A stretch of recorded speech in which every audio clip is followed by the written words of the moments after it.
Hey, what's up guys? This is Specko and I've got you a sniping strategy video on Strike. This is going to be for team deathmatch type situations. Class is going to be Barrett with FMJ, PP2000, and Perks, Scavenger Pro, Stopping Power Pro, and Ninja Pro. Equipment's going to be a Claymore that's needed, and the special can be either Flash or Stun, or even Smoke if you prefer. Starting off, we're going to be running up here to a first blood spot. I don't get first blood, but you can see right here, there'll always be a couple people run across there. I just wasn't quite quick enough to get there. Now, you see me pull up my map. I press start to pull up my map. That way I'm not getting the map of just where my general area is, but the entire map. And the reason I do that is for whenever I see red dots and I can see exactly where they are. Right here, drop a claymore in a popular traffic, not popular traffic, but high traffic spot, and get a little lucky there with the guy jumping down on top of me. The reason I'm watching this direction to my left, this is actually a very good. This is one of the main sniping spots. Is on top of this car. You can watch to your right, or towards the statue. You can watch to your left, towards a flower shop. Okay, and the reason I was watching that way is because all the green arrows to my right. I did pull up my map, and I saw the sniper was in the flower shop second floor. This is also a very underused spot, but you can use it. He would have been good, other than he was standing a little close to the window, and you'll see here in a second I'll pop him, and there it goes. Now I am shooting and moving for the most part. That's a good thing to do, because usually if you're in a spot like that that doesn't provide much cover, as you would want from all sides, you're going to give away your position, and you wanna move, especially if it's a sniper, because I know a lot of snipers, including me, don't like getting sniped by other snipers. Getting counter snipes isn't that fun. And here's another excellent spot. This is a very popular spot. Is up in this overlook over pretty much half of the map. Now, with claymores, you want to plant them in sometimes not so obvious places, but a lot of times the ones that work the best are the ones that are extremely obvious. The reason I missed that shot on that guy because he was been a little his jumping was kind of throwing off my ambush shot. An ambush shot is whenever you put the crosshairs in front of where an enemy is running, and you wait for him to walk into it, and from there, as soon as he crosses through your crosshairs, you pop him. Now, what most people do is called a track shot. Track shots are harder to make than ambush shots. Ambush shots are usually guaranteed. Now, I get killed right here, but it's kind of a lucky kill on his part. But at the same time, not. I don't know. Got myself stuck in a hairy situation. But yeah, that happens. Uh, Now, back to ambush shots. Like I said before, they're very easy to make if somebody's unsuspecting. But if somebody's doing a serpentine pattern, it may throw it off a little bit. And every once in a while, some people seem to just stop in the middle of opening nothing.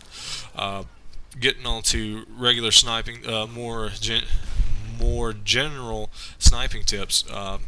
When you're sniping, not quick scoping. When you're sniping, there's another example of me trying to ambush shot and them stopping. But whenever you're sniping, you want to keep most of your engagements a good at least 50 yards away. You don't want to be up close, because those shots are going to be the hardest to make. And also, especially if you're going for a kind of a tactical approach, it's actually more advantageous to you to use something like Scavenger or Bling or something like that, because that all Sleight of Hand Pro does is, I mean, only advantage of it is you scope in quicker, but it cuts your scope in time in half. Also, let's talk about something on this map and others. It's there's another popular spot you can get a claymore kill pretty easy. Kill streaks isn't something I just discussed, but for this map, I'd have to say that for your 11, your chopper gunners are going to work better for this one. Other than that, it's all up to you. Now, like I said before, this is a great spot, if you want to be camping out and sniping from right there. I know a lot of people like to come up here in this window. I do sometimes, but I don't like staying there because the walls are pretty much paper thin. And that guy right there, the only reason I knew he was there is because I pulled up my full map with start. Now, you try to be in cover every time you do that. And the reason I moved out and came back towards this way again is because I'm checking where all the green guys are. And if you go to pretty much almost always, if you go to the opposite of where the green arrows are, you're going to run into their spawn. Now, also here's the second floor flower. That's going to be a good spot if you're going to be trying to spawn trap them at the top of this hill to the left, which is probably where they're spawning. If they're not spawning there, they're going to be spawning down right to the left. That's going to be where they're spawning, unless our team's already moved into there. Now, this spot also is used a lot, and the reason is because it's a great spot. There's only one way up to you, and you can keep an eye on that second floor overlook, and also kind of spawn trap from statue area and things like that. You can get away with overusing this one, but I think I end up getting killed, but I don't really worry about it. Not really going for perfect games.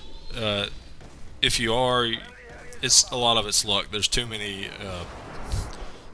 things in play to really guarantee yourself perfect games every time. But there are spots that you can abuse, and this is one of them. Also, another one is where Dolph Lundgren is. That's one of them you can abuse because you only have one way to you. Now, I deserved to die right there. I wasn't paying attention to that spot, and he just ran up and spots me like crazy. But another thing is you want to have a reliable secondary that you're pretty much guaranteed to get kills with. Now, as far as between like the machine pistols, the regular handguns, and say shotguns. Shotguns, like the Spas, like the guy killed me with Spas. Spas is good, but whenever you're going from one spot to another, you may catch yourself in an engagement to where somebody is a little out of your reach, as you can say, and that's when you want to have a machine pistol, because they're easily going to get you kills. Yeah, easily, a lot easier than you would with, say, a regular pistol like a 44. And the reason is 44 and stuff like that, you only got 6 shots. Great weapon, but yeah. Alright guys, I try to point out a few spots you can use, a few spots you can abuse, a couple little tactics, tips, something like that for this map, and the rest I guess you can leave up to you as what you get out of it. Alright, went 18-2, not enormous kills, but good enough. Alright guys, I'll see you later.